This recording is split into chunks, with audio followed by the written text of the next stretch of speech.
శ్రీమన్మహాగణాధిపతయే నమః. స్వామియే శరణమయ్యప్ప, స్వామి శరణం, స్వామి శరణం. చాలామందికి తెలుసుకోవాల్సిన విషయం ఏంటంటే మండలకాలం అని అంటారు. మండలకాలం అంటే ఎన్ని రోజులు? మండలం అంటారు. మనిషి భూమండలం మీద గ్రహమండలాన్ని ఆధారం చేసుకొని జీవనం సాగిస్తున్నాడు. అంటే గ్రహమండలం అంటే 48 రోజులు లెక్క మనం తీసుకోవాలి. గురువుగారు మండలం అంటే 41 రోజే కదా, మీరేంది ప్రత్యేకంగా 41 రోజు అంటున్నారు అని చెప్పి మీకు సందేహం కలగవచ్చు. దానికి వివరణ తెలియజేస్తాను. మనం ప్రతి ఒక్కరికి ఒక్కొక్కరికి ఒక పేరు పెట్టుకుంటాం. ఇప్పుడు మీకు ఒక పేరు ఉంటుంది, మీ పిల్లలకు ఒక పేరు ఉంటుంది, మీ తల్లిదండ్రుల పేర్లు ఒక్కొక్కటి ఉంటాయి. ఒక్కొక్క పేరుకి ఒక్కొక్క నక్షత్రాన్ని నిర్ణయించడం జరిగింది. ఒక్కొక్క నక్షత్రానికి 4 పాదాలు ఉంటాయి. ఒక్కొక్క రాశికి 3 నక్షత్రాలు ఉంటాయి. ఒక రాశికి 9 పాదాలు ఉంటాయి.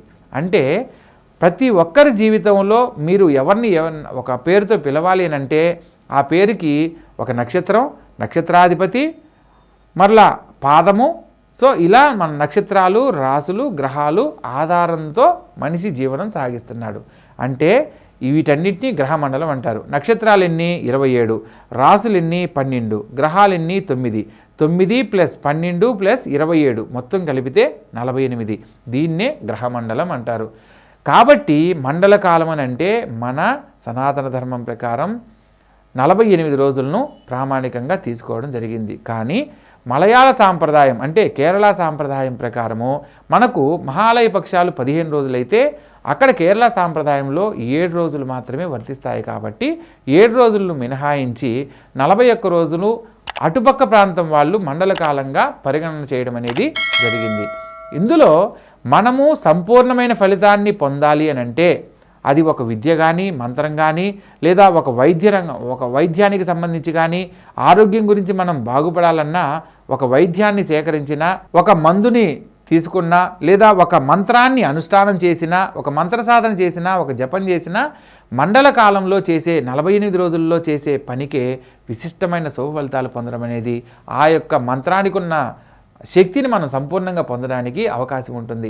కాబట్టి మండల కాలానికి అంత విశిష్టత ఉంది. కాబట్టి ప్రతి ఒక్కరూ దీక్షా నియమాలలో ప్రధానంగా మనం 48 రోజులను ఖచ్చితంగా ఆచరించాలి. అంతేగాని ఉండలేమనో, లేకపోతే చలికి స్నానం చేయలేమనో, అర్ధమండలాలు, కాలు మండలాలు అనేది ఏ శాస్త్రంలో కూడా తెలియజేయబడలేదు. అంతేగాని ఇక్కడ మీరు ఇంకో విషయం కూడా గమనించాలి. ఎవ్వరూ మిమ్మల్ని బలవంతాన్ని మిమ్మల్ని అయ్యప్ప దీక్ష తీసుకోమని ఎవ్వరూ చెప్పరు. మీకు అలా తీసుకోవాలని అనిపిస్తే మాత్రము మండలకాలం దీక్ష నియమాలు పాటించగలిగితేనే దీక్షను పాటించండి.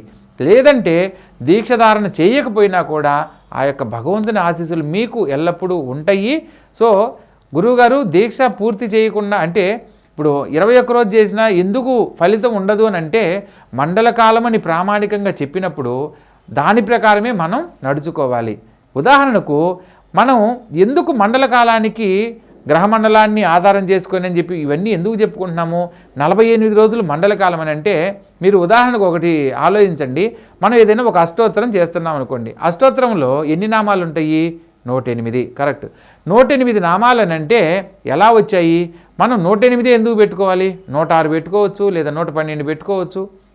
108 అని ఎందుకు నిర్ధారణ చేశారు? మనం ఇక్కడ దానికి ఇందాక నేను చెప్పిన గ్రహమండలానికి ఒక ప్రత్యేకమైన సంబంధం ఉంది. సవివరంగా తెలియజేస్తాను.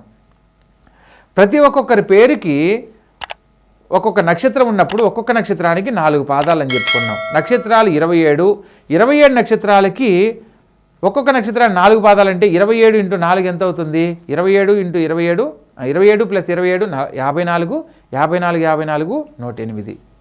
సో అష్టోత్తరానికి ఉన్న నామాలు మన పేర్లకు సంబంధించి, నక్షత్రాలు వాటి పాదాలకు సంబంధించి 108. లేదా మరొక పద్ధతిలో మనం రాసులు ఎన్ని చెప్పుకుంటాం? 12 రాసులు అని చెప్పుకుంటాం. గ్రహాలు ఎన్ని అంటాం? నవగ్రహాలు అంటాం. నవ అంటే 9.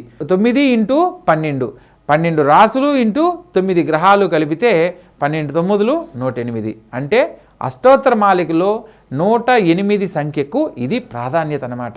అందుకని మండల కాలం అంటే ఖచ్చితంగా 48 రోజులు మాత్రమే దీక్షను స్వీకరించాలి.